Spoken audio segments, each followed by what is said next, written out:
तो last lecture में हमने डिस्प्लेसमेंट के बारे में देखा था। तो आज एक क्वेश्चन से शुरुआत करेंगे। आज के लेक्चर एक क्वेश्चन से शुरुआत करेंगे। तो क्वेश्चन बोल रहा है कि a wheel of radius R is placed on the ground and its contact point is P. कह रहा है एक व्हील है जो ग्राउंड पर प्रेजेंट है।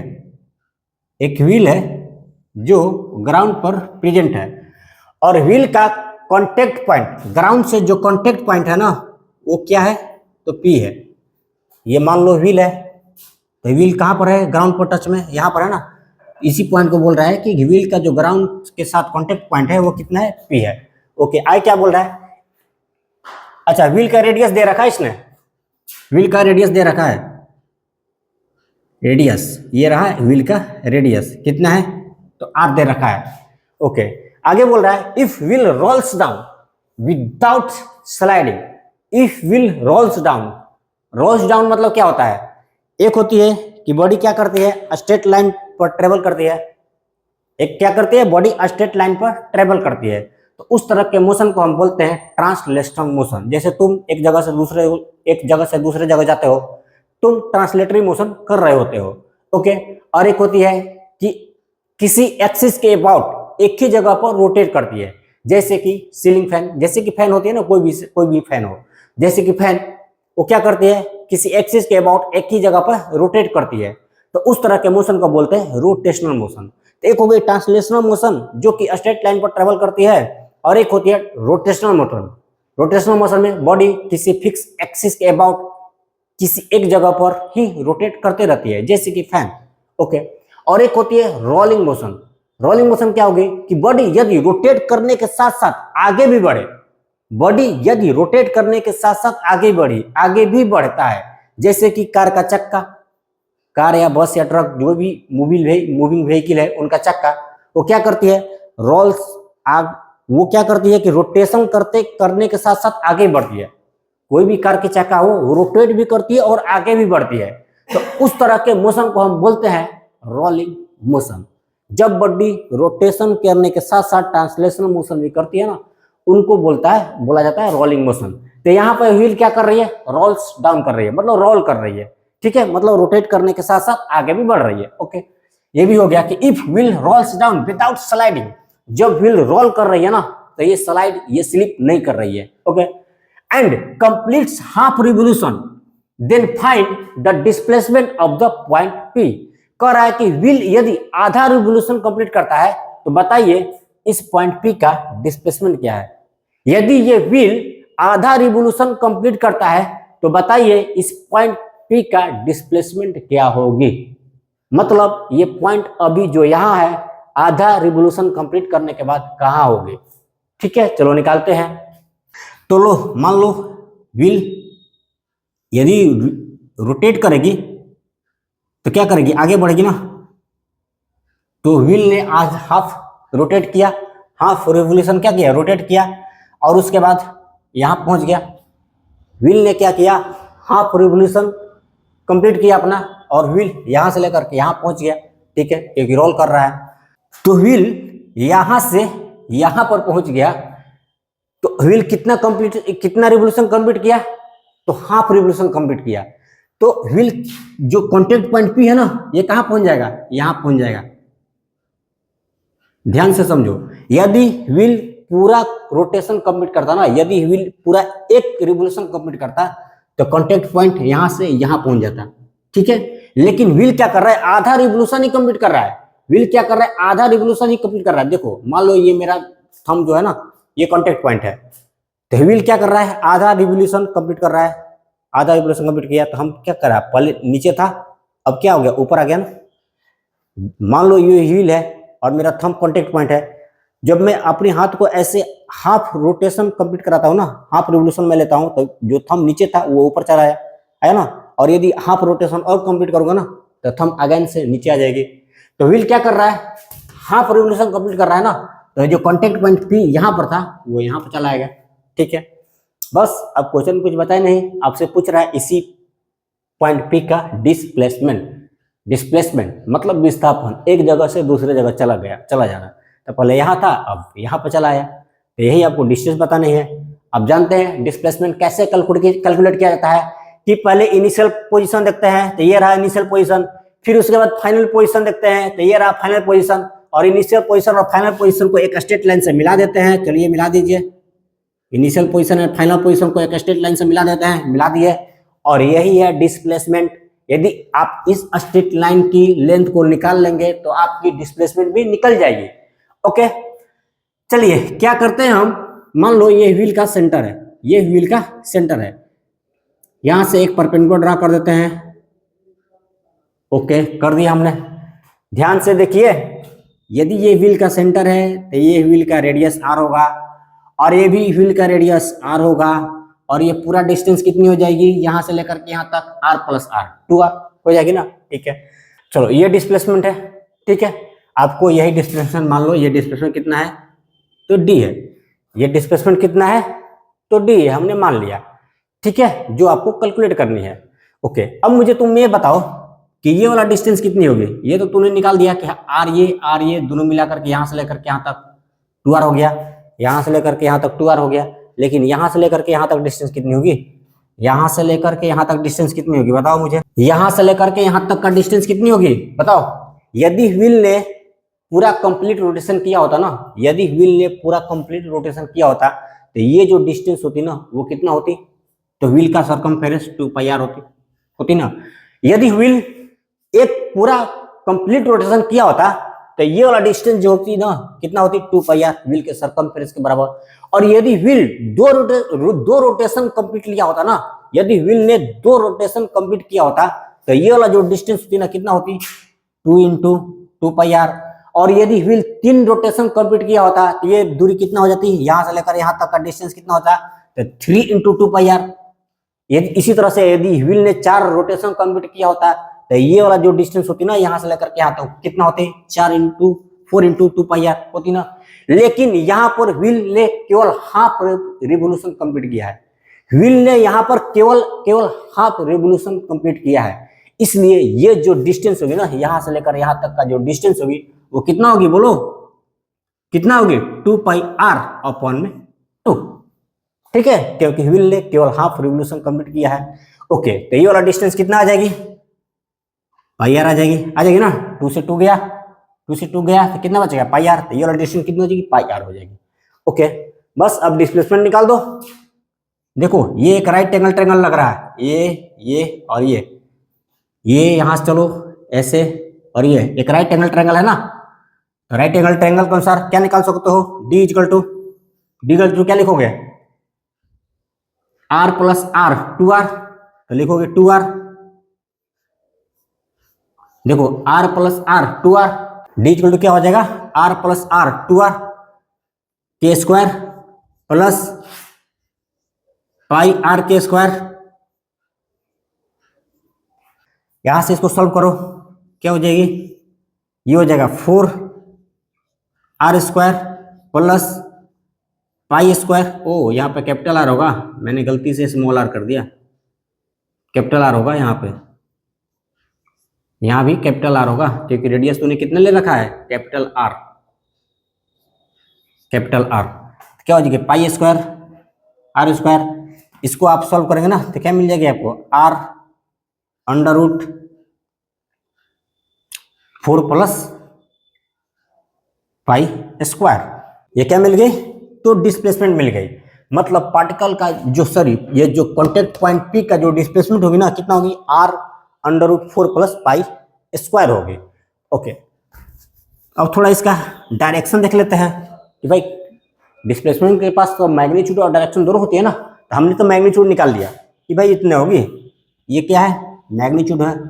ओके, अब डायरेक्शन देख लेते हैं डिस्प्लेसमेंट की। तो मान लो ये है थीटा, डिस्प्लेसमेंट का लाइन यही है ना, डिस्प्लेसमेंट वाला लाइन ये है ना। देखो डिस्प्लेसमेंट वाला लाइन ये है, और ये जो लाइन है ना मान लो हॉरिजॉन्टल के साथ थीटा एंगल बना रही है। ये जो लाइन है डिस्प्लेसमेंट वाली, ये लाइन हॉरिजॉन्टल के साथ मान लो थीटा एंगल बना रही है। तो तुमको क्या निकालना है, डायरेक्शन। हम डायरेक्शन ऑफ डिस्प्लेसमेंट निकालने जा रहे हैं। तो क्या हो जाएगी बताओ, tan θ tan theta equal to क्या हो जाएगी, P अपॉन में B परपेंडिकुलर अपॉन में बेस। तो परपेंडिकुलर कितना है बताओ, R plus R 2R, R plus R 2R upon में base pi R, pi R, R से R गया इसलिए tan थीटा बराबर क्या हो जाएगी, R से R गया ना तो 2 अपॉन में पाई। और यदि बात करें हम थीटा की तो कितना हो जाएगी, तो tan इनवर्स 2 अपॉन में पाई। तो लो अपने डिस्प्लेसमेंट का मैग्नीट्यूड भी फाइंड कर लिया और उनकी डायरेक्शन भी फाइंड कर लिया। अच्छा यहां पर लिख देना विद द ग्राउंड, यहां पर लिख दो विथ ग्राउंड। ये एंगल कहां से बनी है, तो ग्राउंड से बनी है। ओके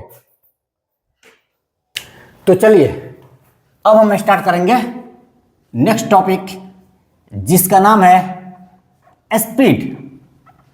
स्पीड, स्पीड सबको पसंद है ना, तो अब हम स्टार्ट करने जा रहे हैं स्पीड। ठीक है, तो व्हाट इज स्पीड। देखो मान लो कि 2 पॉइंट है, एक पॉइंट है ए और एक पॉइंट है बी। एक पर्सन आया जो ए से बी तक गया इस रास्ते को फॉलो करते हुए। एक व्यक्ति है जो ए से बी तक गया इस रास्ते को फॉलो करते हुए, जिस रास्ते की लंबाई है कितनी, तो 12 मीटर है। एक व्यक्ति आया जो ए से बी तक गया और ए से बी तक जाने के लिए उसने इस रास्ते को फॉलो किया जिस रास्ते की लंबाई है 12 मीटर। एज्यूम कर लो तुम, ठीक है, ओके। और व्यक्ति जो ए से बी तक गया था ना, उसने ए से बी तक जाने में जो समय लिया वो कितना लिया था, तो 2 सेकेंड का।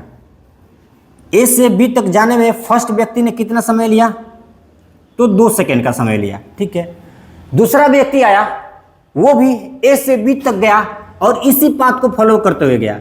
दूसरा व्यक्ति भी इसी पाथ को फॉलो करते हुए ए से बी तक पहुंचा, लेकिन उस व्यक्ति ने जो समय लिया ना, सेकेंड वाले व्यक्ति ने जो समय लिया उसने कितना लिया, तो उसने समय लिया 3 सेकेंड का। ठीक है, एक तीसरा व्यक्ति आया और वो भी इसी पाथ को फॉलो करते हुए ए से बी तक पहुंचा और उस तीसरे व्यक्ति ने ए से बी तक जाने में जो समय लिया ना, उसने लिया 4 सेकेंड का।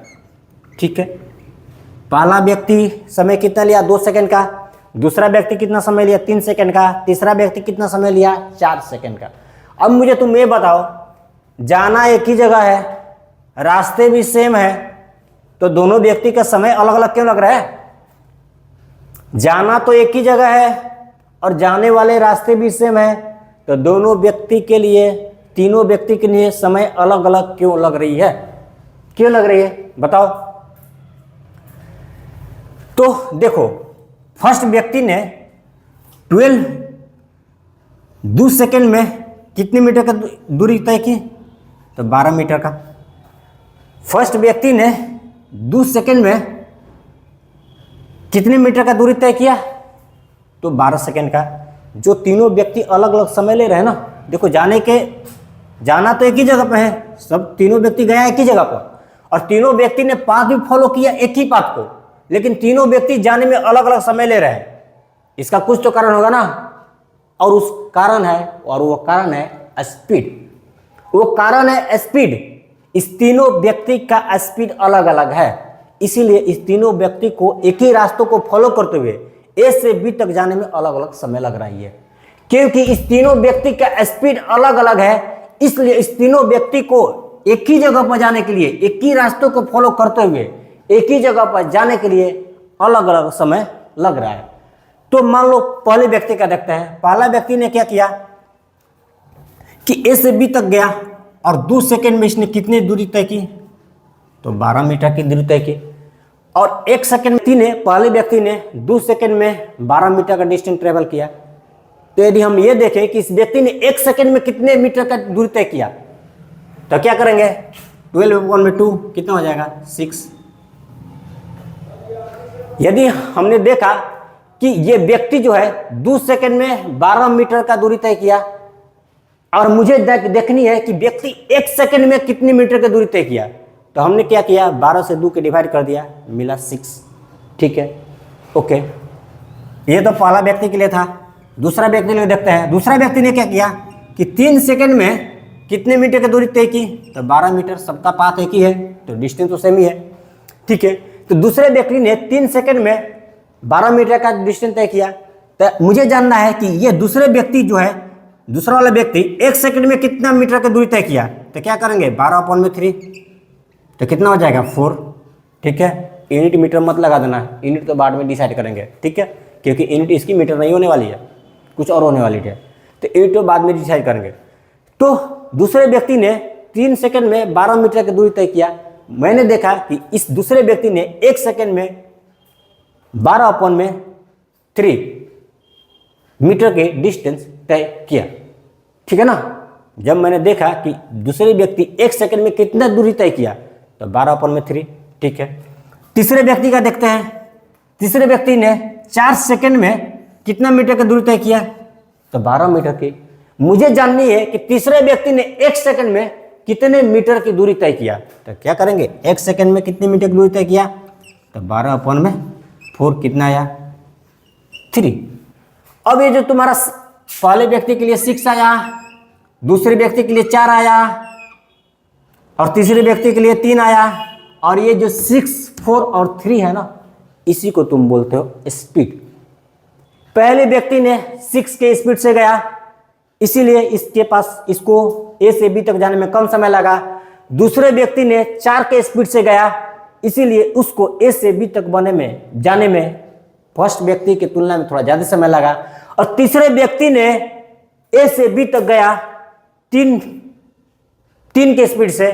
तीसरे व्यक्ति ने 3 के स्पीड से गया, ए से बी तक पहुंचा, इसलिए तीसरे व्यक्ति के लिए पहला और दूसरा व्यक्ति से भी ज्यादा समय लगा ए से बी तक जाने में।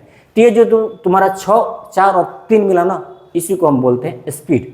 इसका यूनिट हम बाद में डिसाइड करेंगे। ठीक है ना, क्या होगी।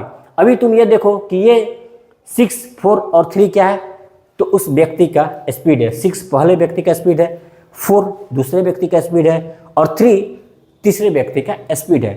क्योंकि इस तीनों व्यक्ति का स्पीड अलग अलग है, इसलिए ये तीनों व्यक्ति ए से बी तक जाने में ना अलग अलग समय ले रहे हैं। तो तुमने स्पीड कैसे निकाला, तूने देखा कि पहला व्यक्ति 2 सेकंड में 12 मीटर का दूरी तय किया, और फिर हमने देखा कि पहला व्यक्ति 1 सेकंड में 12/2 मीटर की डिस्टेंस तय किया। तो स्पीड क्या हो गई, कि the distance travel by the particle per unit time. एक मतलब यूनिट ना। दूसरे व्यक्ति के लिए भी तूने यही निकाला कि 3 सेकंड में 12 मीटर, तो 1 सेकंड में कितना दूरी तय किया उसने। तीसरे व्यक्ति के लिए भी कि तीसरे व्यक्ति ने 4 सेकंड में 12 मीटर की दूरी तय किया, तो 1 सेकंड में कितना मीटर की दूरी तय किया, तो इतने मीटर की दूरी तय किया, और इसी को तुम बोलते हो स्पीड। फिर से समझो, पहला व्यक्ति ने 2 सेकंड में 12 मीटर की दूरी तय किया। हमने देखा कि पहला व्यक्ति 1 सेकंड में कितने मीटर की दूरी तय किया, तो 12/2। दूसरा व्यक्ति आया, 3 सेकंड में 12 मीटर की दूरी तय किया। मुझे देखनी थी कि दूसरा व्यक्ति ने 1 सेकंड में कितनी दूरी तय किया, तो 12/3। ठीक है, और तीसरा व्यक्ति आया जो 4 सेकंड में 12 मीटर की दूरी तय कर रहा है। मुझे देखनी थी कि उस तीसरे व्यक्ति ने 1 सेकंड में कितनी दूरी तय किया, तो 12/4, जिसको सॉल्व करने के बाद कितना है, 6, 4, 3। पहले वाले व्यक्ति के लिए 6, दूसरे वाले व्यक्ति के लिए 4, और तीसरे वाले व्यक्ति के लिए 3 आया। और ये जो तुम्हारा 6, 4, 3 आया ना, यही स्पीड है। 6 है पहले वाले व्यक्ति का स्पीड, 4 है दूसरे वाले व्यक्ति का स्पीड, एंड 3 है तीसरे वाले व्यक्ति का स्पीड। तो स्पीड हमने कैसे निकाला, ये देखो, एक मतलब यूनिट। तो distance travel by the particle per unit time. हमने देखा कि ये तीनों व्यक्ति पर यूनिट सेकेंड में, पर यूनिट टाइम में कितने डिस्टेंस को ट्रेवल कर रहे हैं। हमने देखा कि पर यूनिट टाइम में व्यक्ति कितने डिस्टेंस को ट्रेवल कर रहा है, और उसी को हमने स्पीड बोल दिया। जब हमने देखा कि तीनों व्यक्ति पर सेकेंड, पर यूनिट टाइम कितने डिस्टेंस को ट्रेवल कर रहा है, जिसको कि हमने स्पीड बोला। तो स्पीड की डिफिनेशन क्या हो गई कि the distance covered by the particle per unit time. इसने पहले व्यक्ति ने 2 सेकंड में ना 12 मीटर तय किया, लेकिन 1 सेकंड में 12/6 ठीक है, मतलब पर यूनिट टाइम उसने कितना डिस्टेंस तय किया 6 मीटर का। पर सेकंड उसने कितना डिस्टेंस तय किया 6 मीटर का, जिसको कि हम स्पीड बोल रहे हैं। दूसरे व्यक्ति ने पर सेकंड कितने मीटर की दूरी तय किया तो 4 मीटर का, जिसको कि हम स्पीड बोल रहे हैं। तीसरे व्यक्ति ने पर सेकंड कितनी डिस्टेंस ट्रेवल किया तो 3 मीटर का, जिसको कि हम स्पीड बोल रहे हैं। तो हमने देखा कि स्पीड की डिफिनेशन क्या हो गई कि the distance covered by the particle per unit time. उसने 2 सेकंड में 12 मीटर किया था ना, लेकिन स्पीड क्या होती है कि distance travel by the particle per unit time. Unit मतलब एक यूनिट टाइम में व्यक्ति कितना डिस्टेंस ट्रेवल करता है, जिसको कि हम स्पीड बोलते हैं। तो स्पीड की डिफिनेशन आ गई, the distance travel by the particle per unit time is called speed. ठीक है, तो रटना नहीं है, सब कुछ समझ के लिखना है। तो चलो डिस्टेंस का डिफिनेशन लिखते हैं। तो स्पीड का डिफिनेशन क्या होगी, the distance travel by the particle, the distance travelled by the particle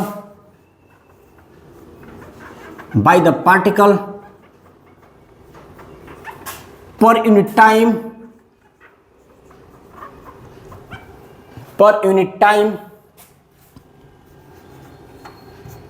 is called speed। Per unit time में कोई पार्टिकल कितना डिस्टेंस तय करता है उसी को हम बोलते हैं स्पीड। पर यूनिट टाइम में कोई पार्टिकल कितनी डिस्टेंस तय करता है उसी को हम बोलते हैं स्पीड। आई थिंक स्पीड आपको क्लियर हो गई होगी कि स्पीड क्या होती है। ठीक है, अब स्पीड के बारे में कुछ इंपॉर्टेंट बातें जान लेते हैं। पहली बात तो क्या कि स्पीड का डिफिनेशन क्या होती है, सॉरी स्पीड का मैथमेटिकल फॉर्मूला क्या हो जाएगा। स्पीड का मैथमेटिकल फॉर्मूला क्या हो जाएगा बताओ। वहां पर तूने क्या निकाला था 12/2 पहले व्यक्ति के लिए, दूसरे व्यक्ति के लिए क्या लिखा था तूने 12/3, और तीसरे व्यक्ति के लिए क्या लिखा था तूने 12/4। इसको सॉल्व किया था तूने तो कितना आया था 6, इसको सॉल्व किया था 4 आया था, इसको सॉल्व किया था तूने तो 3 आया था। यह था पहले व्यक्ति के लिए, दूसरे व्यक्ति के लिए, तीसरे व्यक्ति के लिए। 12 ऊपर में क्या है बताओ, 12 क्या है डिस्टेंस, नीचे 2 क्या है तो टाइम है पहले व्यक्ति के लिए। दूसरे व्यक्ति के लिए देखो 12 क्या है तो डिस्टेंस, 3 क्या है तो टाइम है ना। तीसरे व्यक्ति के लिए देखो 12 क्या है तो डिस्टेंस, 3 क्या है तो टाइम। इसी को सॉल्व किया तूने तो स्पीड आ गया ना। मतलब यदि मैं स्पीड की फॉर्मूला की बात करूँ ना तो क्या हो जाएगी डिस्टेंस अपॉन में टाइम। यदि तुम सीधी अगर मैं बात करूँ ना कि डिस्टेंस में टाइम से डिवाइड कर दोगे ना तो तुमको स्पीड मिल जाएगी। यदि तुमको इसके पहले वाला डिफिनेशन समझने में किसी भी प्रकार का कोई प्रॉब्लम आई होगी तो एक लाइन में स्पीड का डिफिनेशन समझो कि यदि तुमने डिस्टेंस में टाइम से डिवाइड कर दिया तो तुमको स्पीड मिल जाती है।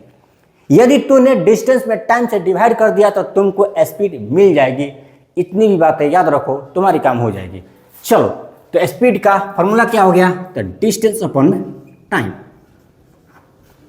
स्पीड का फॉर्मूला की बात करें तो कितना हो जाएगा डिस्टेंस अपॉन में टाइम। ठीक है,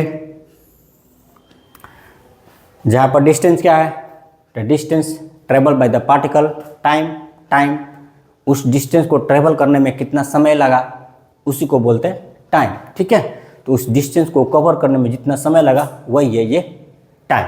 तो स्पीड क्या हो गया डिस्टेंस अपॉन में टाइम।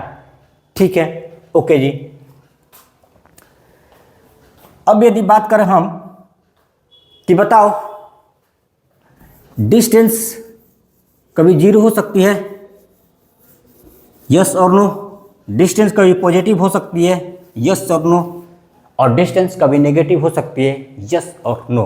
तो चलो देख लेते हैं बारी बारी से।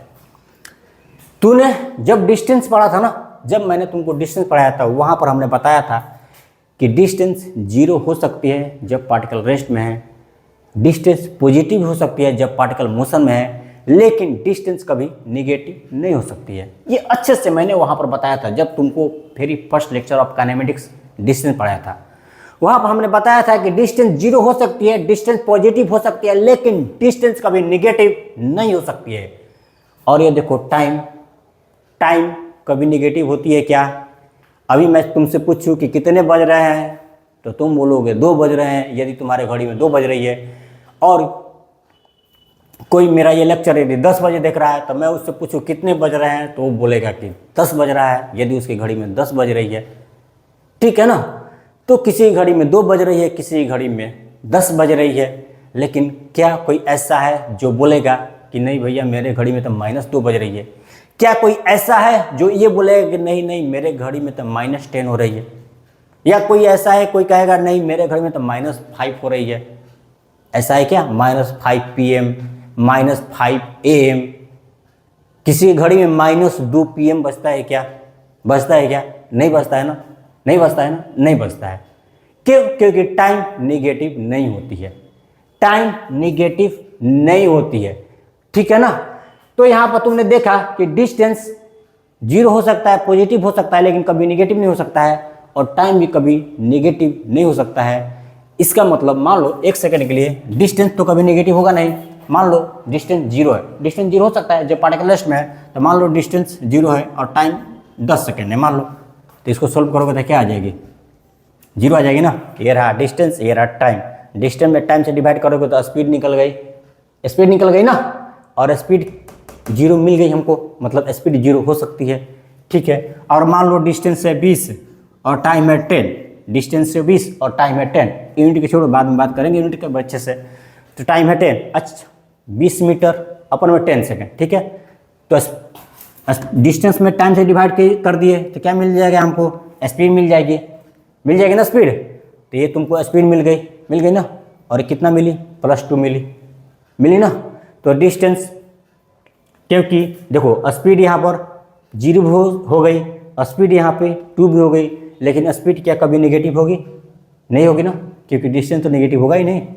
डिस्टेंस तो तुम निगेटिव ले ही नहीं सकते हो, डिस्टेंस को कभी -20 मीटर नहीं ले सकते हो, -20 नहीं ले सकते हो, क्योंकि डिस्टेंस निगेटिव होती ही नहीं है। ठीक है ना? तो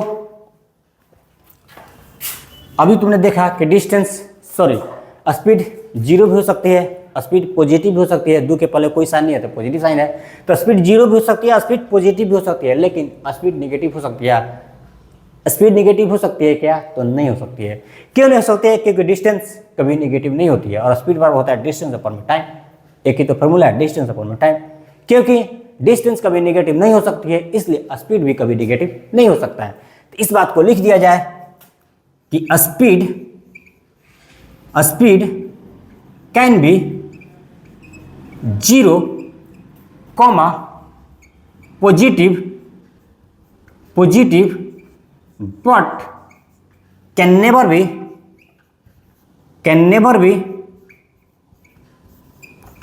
be negative। डिस्टेंस जीरो हो सकती है, स्पीड जीरो हो सकती है, पॉजिटिव हो सकती है, लेकिन कभी स्पीड नेगेटिव नहीं हो सकती है। ठीक है, ओके। नेक्स्ट बातें बताओ।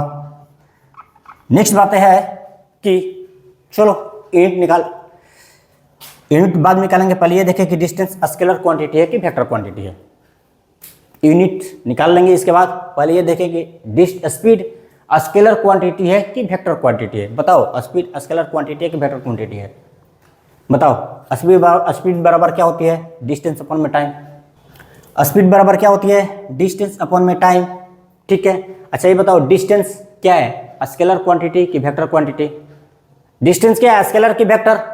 तो मैंने जब डिस्टेंस पढ़ाया था तुमको, तो वहां पर हमने बताया था तुमको कि डिस्टेंस एक स्केलर क्वांटिटी है।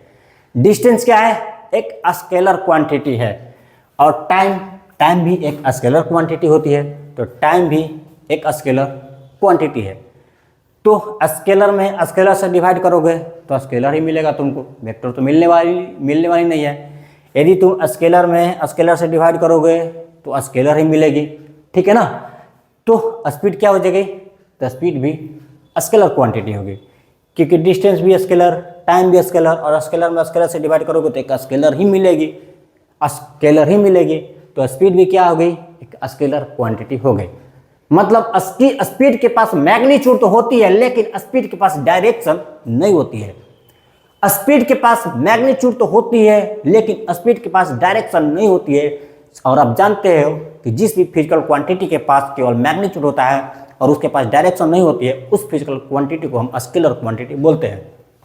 तो ठीक है, तो स्पीड भी यहाँ पर एक स्केलर क्वांटिटी हो गई। तो लिख देते हैं speed is a scalar quantity. Speed कौन सा क्वांटिटी हो गई, तो एक स्केलर क्वांटिटी हो गई। ओके,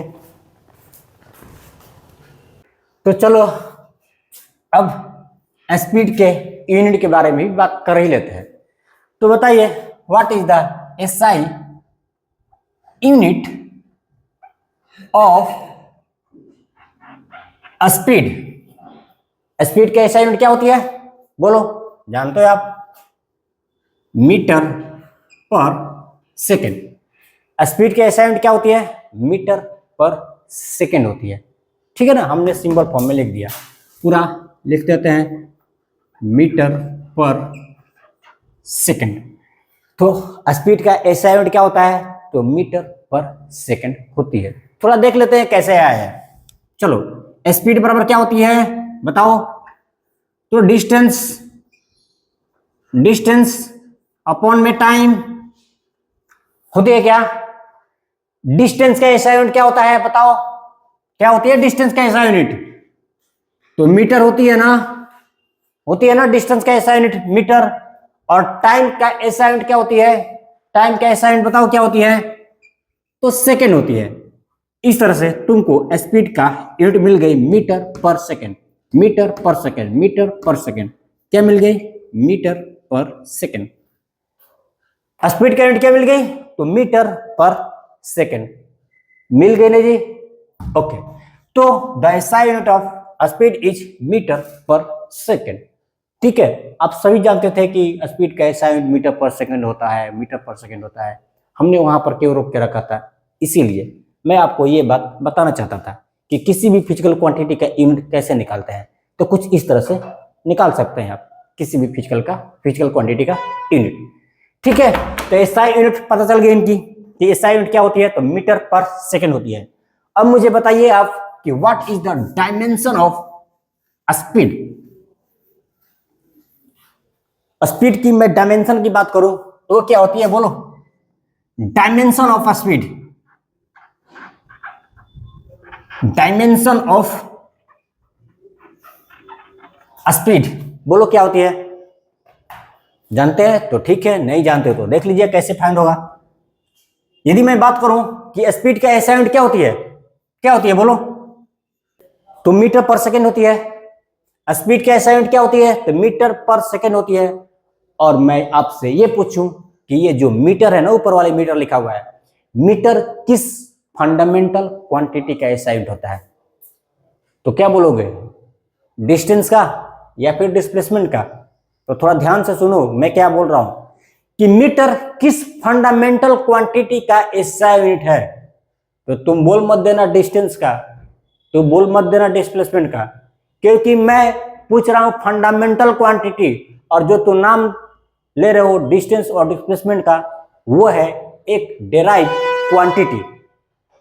डिस्टेंस हो या फिर डिस्प्लेसमेंट हो, वो एक डेराइव क्वांटिटी है। और मैं पूछ रहा हूं कि मीटर किस फंडामेंटल क्वांटिटी का यूनिट है, तो मीटर लेंथ का यूनिट है। मीटर लेंथ का यूनिट है और लेंथ एक फंडामेंटल क्वांटिटी है। ओके, तो लेंथ के लिए हम ले लेंगे एल। लेंथ के लिए क्या ले लेंगे, एल। हम डायमेंशन फाइंड कर रहे हैं, तो लेंथ के लिए डायमेंशन क्या ले लेंगे, एल ले लेंगे। L for length, L for length. ठीक है, और सेकंड किस फंडामेंटल क्वांटिटी का यूनिट होता है, तो टाइम। सेकंड टाइम का यूनिट होता है। सेकंड किसका यूनिट होता है, तो टाइम का। और time is a fundamental quantity. और सेकंड केवल एंड केवल टाइम का ही यूनिट होता है। मीटर तो डिस्टेंस का भी होता है, डिस्प्लेसमेंट का भी होता है, लेंथ का भी होता है, लेकिन सेकंड केवल एंड केवल टाइम का यूनिट होता है। और टाइम एक फंडामेंटल क्वांटिटी है। टाइम क्या है, एक फंडामेंटल क्वांटिटी है, तो यहां पर टाइम के लिए लिख देंगे हम capital T, dimension capital letter में ही लिखना, ठीक है। तो लेंथ के लिए हमने लिख दिया कैपिटल एल और टाइम के लिए लिख दिया कैपिटल टी। टी मतलब time, T for time, T मतलब टाइम। तो मीटर के लिए हमने लिख दिया कैपिटल एल, टाइम के लिए हमने लिख दिया कैपिटल टी। इस तरह से इसका जो डायमेंशन है ना, कितनी आ गई स्पीड की डायमेंशन, एल टी -1। टी ऊपर जाएगा तो क्या हो जाएगा, -1 आ जाएगा ना। तो स्पीड की डायमेंशन क्या हो गई, एल टी -1, ठीक है, एल टी -1।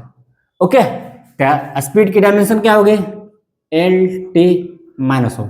आप ऐसे ही पढ़ोगे एल टी -1। ओके, तो स्पीड की डायमेंशन में निकल गई। अब हम थोड़ा देख लेते हैं types of speed. Types of speed, speed कितने तरह के होते हैं। तो नेक्स्ट तुम्हारा टॉपिक है, क्या है, टाइप्स ऑफ स्पीड। बताओ स्पीड कितने तरह के होते हैं। तो स्पीड जो होती है ना, 4 तरह की होती है। स्पीड कितने तरह के होते हैं, 4 तरह की। एक होता है यूनिफॉर्म या फिर कांस्टेंट स्पीड, यूनिफॉर्म या कांस्टेंट स्पीड एक ही बात है, यूनिफॉर्म स्पीड बोलो या कांस्टेंट स्पीड बोलो। एक होती है यूनिफॉर्म स्पीड, दूसरा होती है non uniform speed, non uniform speed, non uniform speed. Non uniform speed का दूसरा नाम क्या है, तो variable speed, variable speed, variable speed. पहला होती है यूनिफॉर्म स्पीड जिसको कि हम कांस्टेंट स्पीड भी बोलते हैं, दूसरा होती है नॉन यूनिफॉर्म स्पीड या फिर वेरिएबल स्पीड, एंड तीसरा होती है, तीसरा बताओ क्या होती है, तो तीसरा होती है average speed, average speed. And चौथा होती है इंस्टेंटेनियस स्पीड,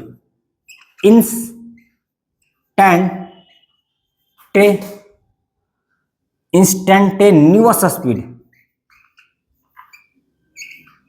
चौथा क्या होती है, तो इंस्टेंटेनियस स्पीड।